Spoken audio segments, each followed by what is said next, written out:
coming into a very, very busy area here. Now, our rider's actually not really responded to this chap that's just walked across the road and thrown his car door open. Very late response there. Needs to be scanning to the right and the left. There's a pedestrian on the right-hand side, car pulling up on the left-hand side. Nice to see him checking his mirrors, so he seems to be sort of working some sort of system on rear observation, which is good to see. I wonder how he's going to deal with this pedestrian crossing and indeed the lorry that's just pulled up as well.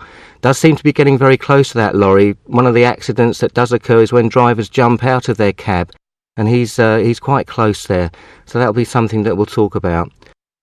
Coming up then to a pelican crossing, he's responded very nicely. He's obviously looked well ahead here and responded and seen the pedestrians by the crossing and come to a nice halt. Let's just check to see if he's going to take some form of rear observation before he pulls away. That was good. Now he's riding nice and steadily now, good speed, and he seemed to have anticipated the next crossing. Pedestrian just about to walk onto the crossing there. That was nice to see the brake lights there, just to hold back. Excellent, well done.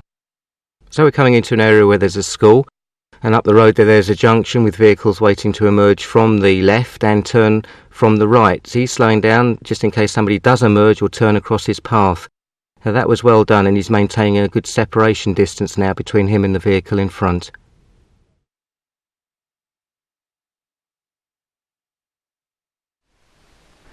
There are lots of hazards when riding in town.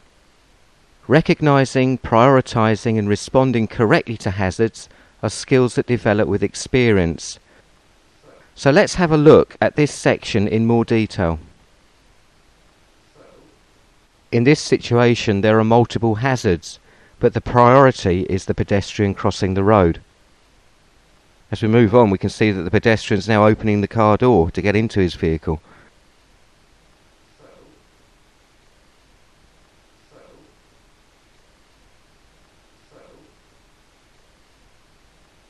Let's focus on the car, which might turn across his path, and a side road on the left, where another vehicle may emerge. Beyond the side road, the car that's pulling up on the left. We should also be scanning for pedestrians that may cross on the zebra crossing. We need to keep an eye on the parked car on the left, and the large goods vehicle poses the risk of pedestrians crossing behind it, or the driver climbing out of the cab. Road junctions can be hazardous even when you've got priority. Let's have a look at that in detail.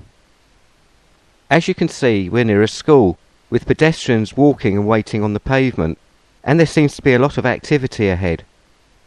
With this information, our rider is well positioned and reducing his speed accordingly.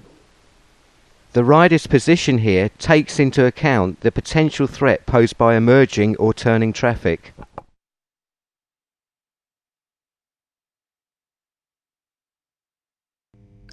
In the urban environment, the hazard frequency is very high, pedestrians both near side and off side, and particularly where you've got parked vehicles on our near side as we approach. We've got to worry about people running out between those cars. Check down the near side of that parked LGV and just reduce speed accordingly. Leave nothing to chance. Hazard frequency is still high. We're having to sacrifice position for safety. Got a near side vehicle waiting to emerge and a parked vehicle on the near side. You can check underneath that lorry. You can just, if any pedestrians were about to walk out, you can actually see their feet underneath the lorry.